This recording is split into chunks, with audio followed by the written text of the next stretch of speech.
Hey guys, and welcome back to another episode of Everquest Old School. And on tonight's episode, I am joined by a number of really good friends. We have Bushido Bull with us. Unfortunately, his mic is not working right now. We also have Hydros Inc. Thoom the Barbarian! We also have on the call with us ZKP99. What's going on, YouTube? ZK here. And we are over in Skyfire Mountains, guys. Everything in the game tonight, or today, is absolutely camped. We tried Seb, we tried Velks, Charduk, every little place, even Soul B at our level. We thought go over there, kill maybe the Golden Afridi or something, completely and totally taken everything. And there's almost a waiting list to get into the waiting list to get into those places. So we figured Skyfire, right? It's like it's double XP weekend all over again, guys. Do you guys like that? Do you like seeing that many people? Do you like it seeing this? Because I do. That means the community is healthy. It means people are still want to play. They're getting into those good zones and they're having fun. So that's something I like to see. But now I know it can get frustrating. We wanted to go some places. We wanted to go to set today, guys, and we're not going to be able to because it's full up. But that doesn't bother me as much as it might you guys. And does it bother you, AC? It doesn't really bother me. What it kind of does is show me that some of the people who have been playing for long periods of time and finally gotten up to those levels might have a hard time getting into those groups. But that is definitely classic. That is like right up there. That's one of the main issues why they created instances with this game is because so many people would sit at zone line for hours on end, sometimes their entire time they're in the game waiting to get into a group and never actually get into one.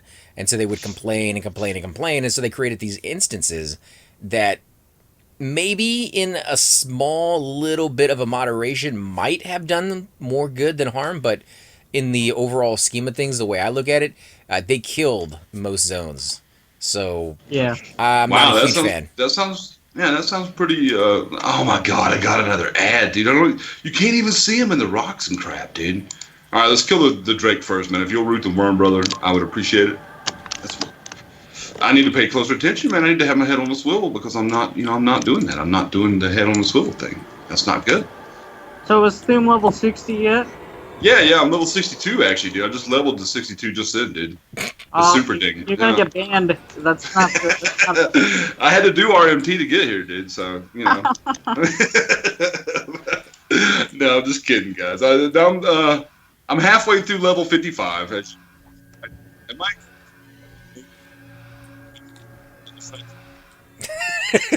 He's cutting that on us again. So he's halfway through level 55? Yeah. And Alar, I have no idea where you're at. You're way too far away to be healed, so. Rest in pieces to Thoom's mic.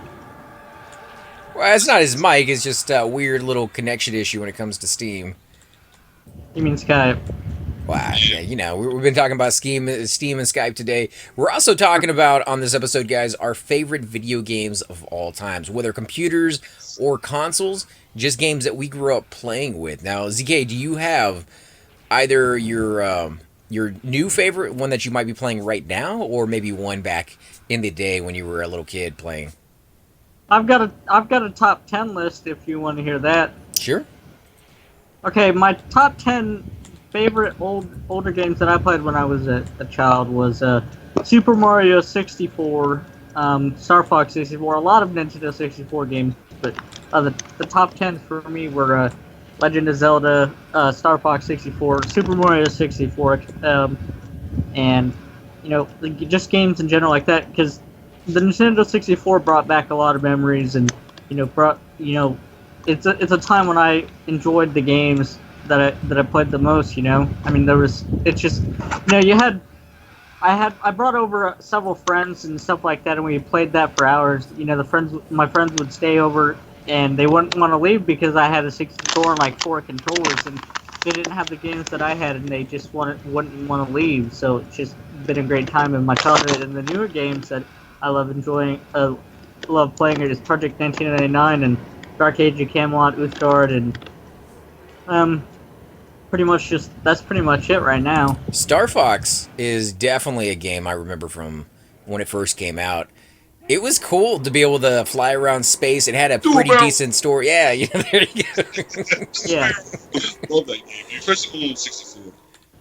Yeah, that was a good Yeah, game. That's definitely yeah, one that if you grew up playing, you were very lucky, very fortunate. I think a lot of the early games back in the day, they had a lot of mechanic problems to them, and you don't see that a lot with the newer ones. They at least get that right because gamers do not put up with broken mechanics. They don't put up with the ability not to be able to move around or get around a corner because the camera angle keeps changing on you. And I am completely out of mana, by the way, guys. Okay, right. we're gonna let you met up after this. Then What about you? Yeah, What about you, Tim? Do you have a favorite? I'll tell you the first game that I really and truly fell madly and deeply in love with, guys, and that's Metroid for the 8-bit Nintendo. One Christmas, when I was 11 or 12 years old, my mom got me a 8-bit Nintendo. It came with Super Mario Bros. And Duck Hunt, and she got me Legend of Zelda, and she got me Metroid.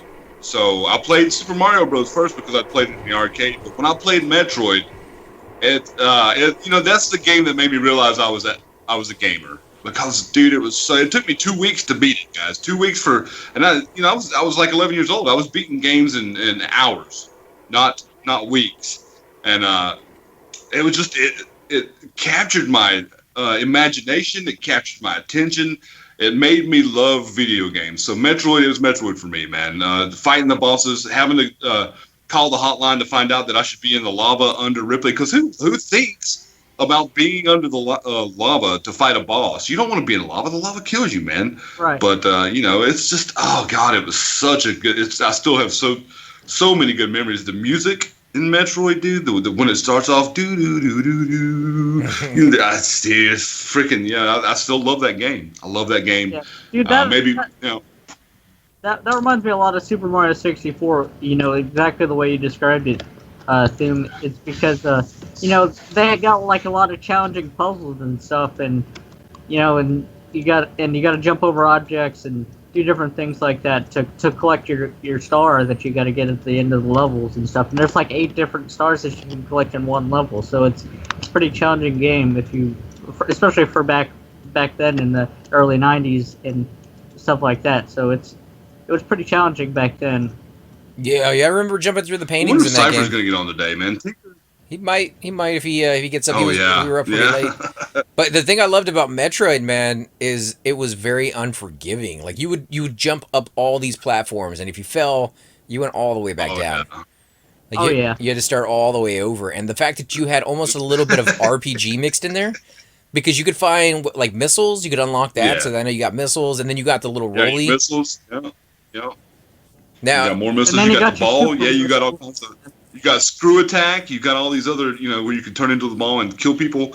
There's oh god, dude, that game, dude. you're And having the to two bounce. bosses, Ripley and I forget the other name, but Ripley was my favorite boss, dude. So Now, did you realize that she was what'd you actually call a him, female? Mama? Metroid, did you realize that she was actually a female in there? Dude, no, Her name is not Metroid, it's Samus. no, not until the end, until I beat the game and she was in a bikini. Yeah, dude. So I was like, hey, it's a lady. Her name is Samus. Yeah. Okay. Yeah, they eventually changed her power suit to be more in line with what she actually was underneath. But yeah, that was a great game. Did you guys ever play Zelda? Yeah. Legend. Oh, I yeah, played the dude. Legend, I played the Zelda. Legend of Zelda Ocarina of Time for 64, and I just absolutely fell in love with that game. I never actually beat That's it. I an only amazing got to the forest temple, but and never got past that. But I enjoyed it nonetheless. Yeah, I think that was my very first experience with the Nintendo is playing Zelda. Blew my mind. My brother brought it in. It was in that gold cartridge, completely different from all the other cartridges out there. They Yep. popped it in there, and it was hard. Like, you just started out, and you had 3 little hearts, and boom, you're dead right off the bat. You run into a creature. You weren't really supposed to attack guys in that game unless you knew what you were doing. I liked that you could get a shield, and the shield would eventually be destroyed. I loved when I got the flame. I just went around destroying like every tree that I could possibly get my hands on, especially once I found out there's things underneath them.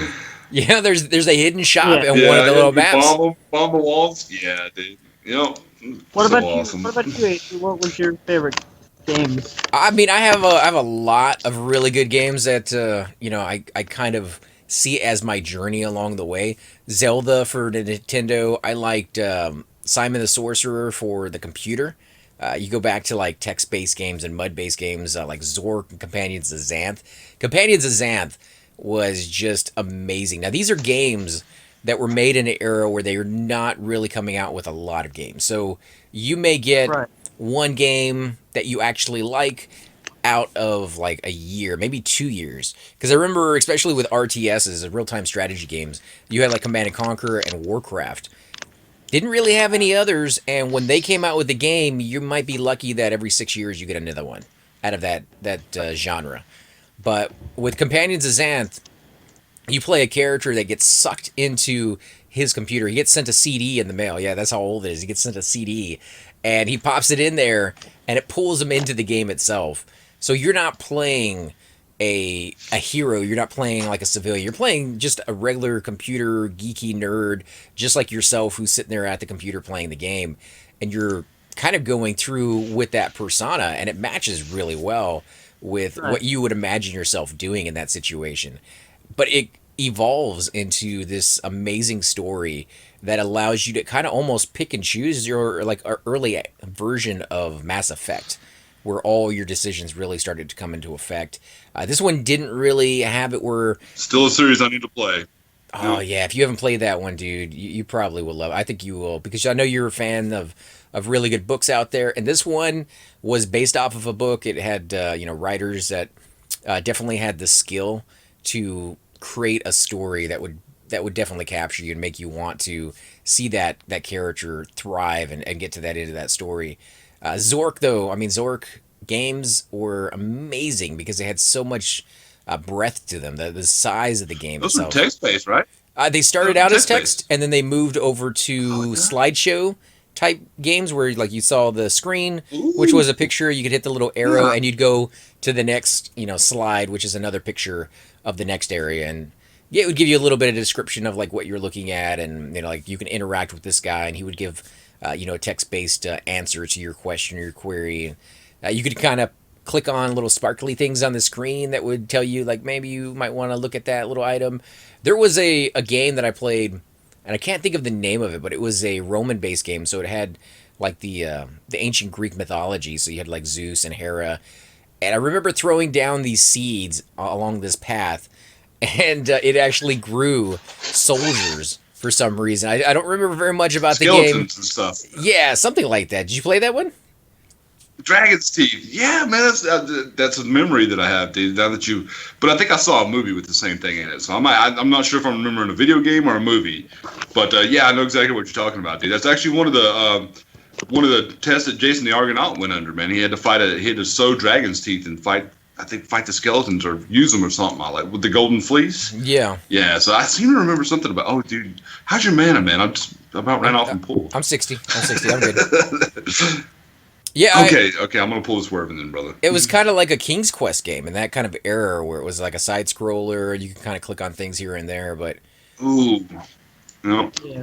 Did any of you guys ever played Monkey Island? Still have a lot of love for those old video games. Nope. No. But what was your? Go ahead. Lars said Master of Monsters. Have any of y'all played Master of Monsters? No. I don't. Do you remember any game like that? No. Master of Monsters. Lars, you want to it's on the tell us Sega. a little bit about it in the comments? Yeah, Master of Monsters. It's on the Sega. Ooh, okay. You guys remember Altered Beast? You guys ever play Altered Beast where you turned into the werewolf? Yeah. You remember that game? Altered Beast. Was that on the arcade? Love that game. That's my favorite Sega.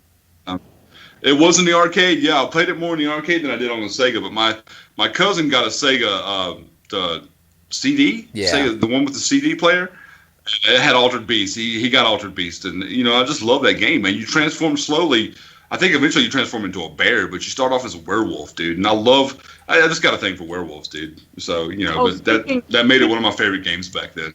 Speaking of old video games, I was actually watching a most recent film called Pixels, and it has Adam Sandler and a few other people in it. But it's about like they were playing the old video games like the old Donkey Kong game and stuff like that back when they were kids, and they made a time capsule and they launched it into space, and then the aliens received their message, and then the aliens made copies of the video games, like real life copies of the video games, and evil copies, and they sent them down to Earth, and they had to battle Pac-Man and stuff like that. And it was fun. It was a good movie. If you haven't ever seen that movie, you should check it out. Yeah, not all of them were evil, because at the very end he gets jiggy with Cubert, and he has little babies. Oh yeah. Cooper wasn't the only. Yeah, Cooper was sent down as a hostage or something, right? He was a reward. He was a reward for them winning, and I was like, oh, so basically he's a slave who's now in some kind of weird bondage movie where now he's having all these babies with this one guy that nobody wants to have anything to do with. Yeah. Do you guys remember this? I'm sorry, I didn't mean to step on you, brother. No, like I was like what I'm talking about.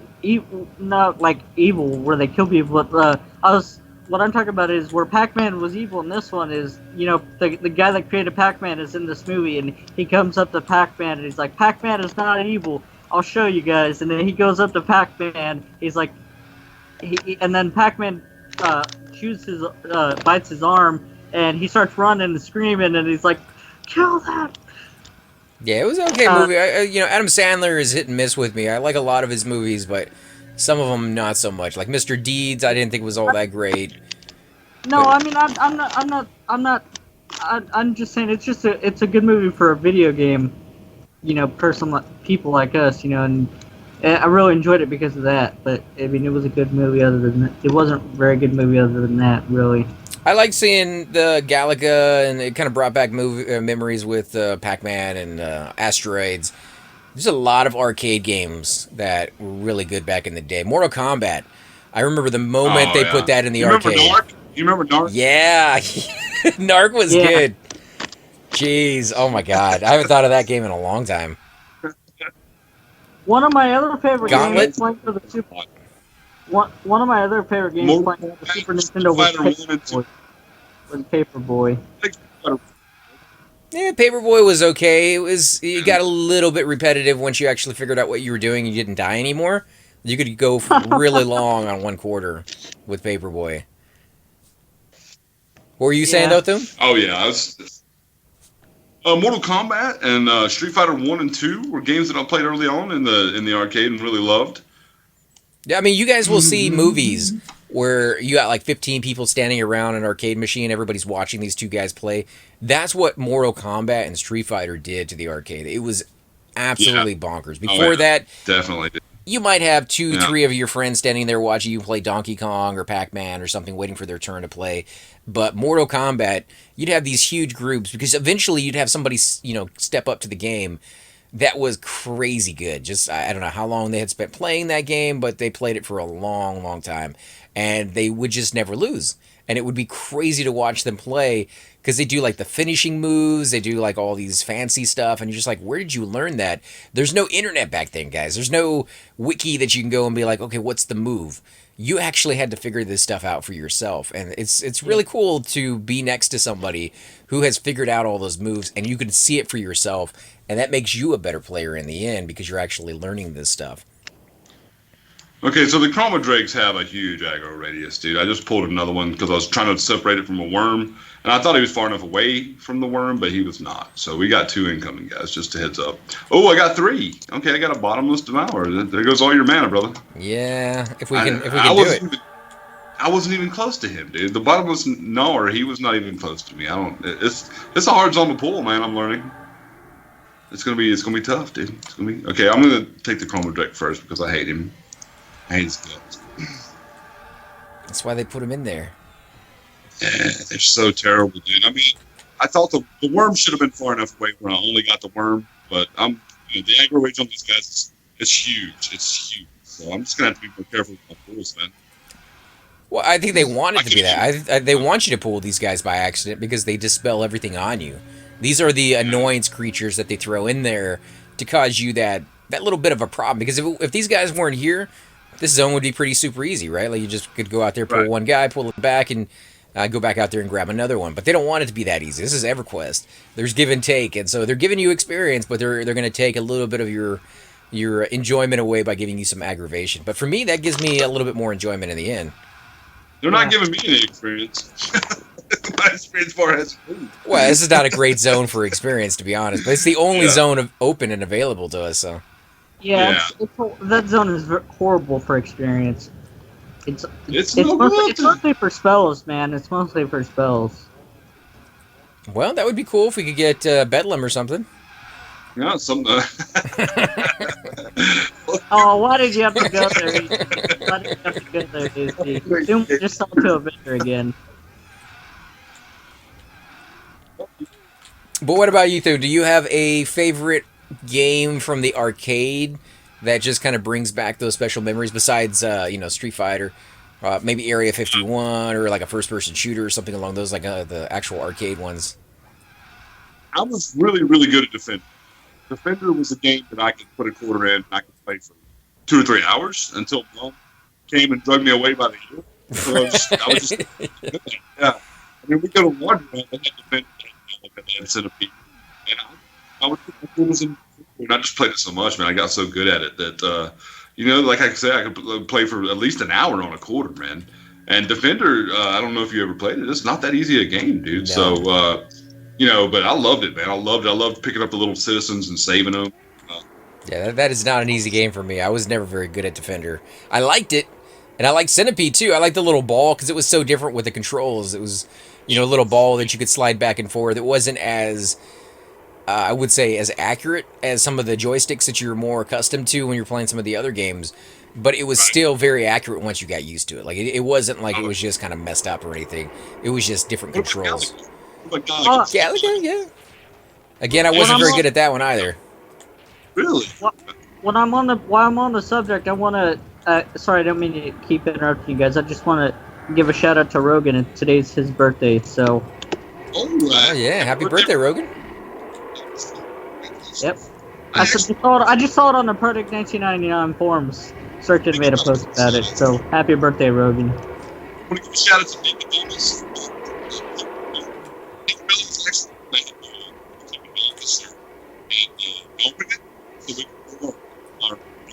The guild, so I know Skyfire on that. It's going to make that happen. And guys, if you have a gnome, if you want to get a gnome again, just hit Fizzleblood up. If you see him, I'll get you in there. I'll be glad to get you. So, yeah. Yeah, no idea what Doom just said, but I'm going to second that one. Yeah, you guys are breaking up, man. Skype is just, we might need to try and work out Discord after this video, dude. Yeah, we'll give it a shot. Static, crackling, and stuff like that on the Skype, dude. Or maybe just try and restart it. Yeah, that could work sometimes. I miss the arcades though. To be honest, I miss being able to go in there and see the new games and not have to. Like nowadays, there's so many games coming out. With Steam, it's nice that you can go onto the front page and it will tell you, oh, these are the new releases. This is what everybody's kind of playing, but you don't really get to sit there and watch it. You don't really get to sit there and see the game in person unless you're going to go to like YouTube to see the Let's Plays of it. But I do miss the ambiance, the noises when you walk into an arcade, so much louder than any place that you've ever been. Oh, yeah. Yeah. But once you're there for like an hour, it's like it becomes custom. Like once you leave, everybody else seems really quiet. It's just like, where did all that noise go? It feels like home, dude. It felt like home to me as a little boy, dude. I'd go into an arcade and I'd be the happiest person in the world, dude. I'd be like, yes, I'm among my people now, man. My people. You still got one left, man? The knower. Where's he at? I can't even see him. Right. Oh, there he is. I see him now. It was kind of like the babysitting place. That's where all the kids got dropped off at the mall when the parents were going to go shopping at some place that nobody wanted to go to, like Sears or JCPenney's, and they're just like, drop him off over there. He'll be good for like hours. He's give him a handful of quarters and he's set. Because even if you ran out of quarters, you could go through the little machines and you could pull out some money into the change machine, or you could just actually just watch people. If you because there would be days where I was just like, I don't want to play that game. I've played it a million times before. I want to play something different. And you're going to suck at that game when you first get into it. Oh, yeah. And you're going to go through your quarters like crazy. Yeah. So if you didn't have a lot of quarters to start with, you're just like, oh, man, I'm out. I'm going to go watch Pac-Man or something. But yeah, there was this one that was Area 51. And at the I love that game, dude. If you started at the very beginning of the game and all you did was shoot the good guys... Right? You didn't shoot any of the bad guys. You just sat there and took the hits. And all you did was shoot the bad guys. By the time you got to, I think, the fourth good guy that you shot, it would restart the game for you, but you'd be playing as an alien. And so all the guys on the screen would change to humans. and you'd be shooting those guys, and you'd get like more life, you do more damage. It was kind of cool, and I didn't figure that cheat out until like I had beat the game several times as normal, and then somebody told me about that, and I was like, holy crap, that changed the whole game for me. Just the fact they threw something like that in there was super uncommon for games to create two let's plays, two game campaign modes basically for the same game as an arcade. Can you guys think of anything like that that you found as an arcade that was like a little secret thing that maybe most people didn't know about? Oh yeah, the Mario Bros. Man, the Mario Bros. Secret levels and stuff like that. I discovered that on an arcade game over in Robbinsville at a skating rink, dude. I played it so much and explored so much on it. I remember I used to go over there all the time, and that was really one of the only games that they had that I wanted to play was Super Mario Bros. And yeah, I discovered the warp zones on that arcade machine, dude. You talking about the tubes that you could jump up through the roof and to get to? Yep, and go warp to other worlds and warp to the Sea World and stuff like that that had no end and stuff like that. Yeah, man. Those are one of the things. And finishing moves. That was part of the game, but finishing moves, discovering finishing moves on Mortal Kombat was also a big deal for me, man. That was something I got really, really good at Mortal Kombat, man. I used to own that game. I used to take people's quarters at Mortal Kombat because they would come and they would challenge me. That's the one game I was telling you about, AC, where I got humbled because the little kid came and just destroyed me, like easily, yeah, which kind of hurt my feelings. But yeah, it happens. That was uncommon back then, but nowadays it's like that's just par for the course. You get on there, you're a little kid that's like 4 years old. I'm gonna own you. And he's just wrecking your face, and just like you're not even out of diapers yet, and you're just kicking my butt. But those are usually like Halo type games. This is such a nasty zone to pull, guys. There are mobs within mobs within mobs, and I don't know. I'm not doing too well at pulling only singles. How's your mana, brother? I should ask you before I pull. I'm 60. Okay. Yeah, we're good on mana. I mean, every once in a while, as long as you don't get too many threes at a time, we're fine. Lets me build my mana back up, and then you get a couple singles, and we can handle that, or even just a couple. I think I think I may have actually managed to pull a single this time. So it looks that way. Good deal. Now, those of you who are coming to Skyfire to maybe get the Monk Epic piece, I believe that's called the Immortal Tomb or something. There is a spot that you can sit just off to the right of where we're at that seems to drop that dramatically a lot more than any of the other places in the zone. So if you're trying to get that one, I would suggest going over there. We had a Necro in the zone the day that we were trying to get ours for our alts, and he got, I believe, 4 or 5 tombs in the course of maybe 30 minutes. So that is how quickly those things drop if you were killing the right mobs in the right area. Now, it might have taken him a little while to figure that out on his own and kind of just get that, system, perfected. But once you do, you could sit there and do it for all your guild members if you really wanted to. It's actually pretty nice. This is one I remember doing a lot of solo with my Necromancer. I was proud of the fact that I could solo worms with my Necromancer song back in the day, back in Classic. That was one of the milestones of the game for me. Is coming in here and being able to successfully solo a worm. I don't remember why. They seem pretty good when you're in a group, but I think for a Necromancer on its own and stuff like that. But fear kiting was it was butter. It was bread and butter, man. It was.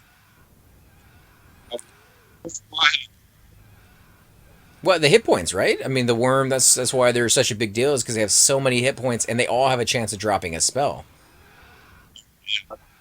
So that's pretty good soloing ability right there. Oh, look, there's somebody actually looking for Immortal Book drop anyway, so maybe he'll be able to get it. Man, for a type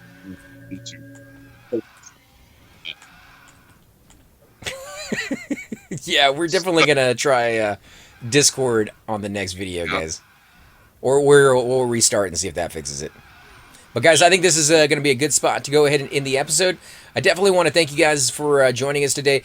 If you guys out there watching have a favorite game, you want to join in on the subject at hand with the games that you played in the arcade, or maybe your top 5 all-time picks of games, let us know, because if there's a game in there that maybe we have not played before, we could go back and do a series for it. So yeah, leave those lists down below. Love to hear from you guys and find out what games kind of got you involved in becoming a gamer in the old days. So, without any further ado, guys, thanks again for watching. I'm AC Gamer. We got Hydros Inc. with us, as well as Alar and ZKP99. Thanks for watching, guys. Love your butts, man. Till next time. Subscribe. Hey guys, and welcome to the disembodied voice of AC Gamer. We are definitely going to be doing a lot more series in the future, but here are a few of them that you guys might find interesting. Of course, you're more than welcome to check them out. I would love to hear your comments. Again, if you do enjoy these videos, be sure to hit that like button, subscribe. It's definitely the indicator that I use to tell if you guys want to see more videos like that, of that particular game style, of that series in the long run. So when you guys leave comments down, it helps me decide whether we should keep doing it, as well as whether you want to see games like that in the future. And here are a few of them right here. I kind of picked out a few of different genres. We will be doing spotlights for other YouTubers in the future. So if you want to get a little shout out, definitely let me know. If you group with me, chances are you will get a shout out in here eventually. But for now, these are just 4 series that I have that I feel like could use a little bit more attention, and that you guys might actually enjoy as well. Thanks again for watching, guys, and we will definitely catch you all next time.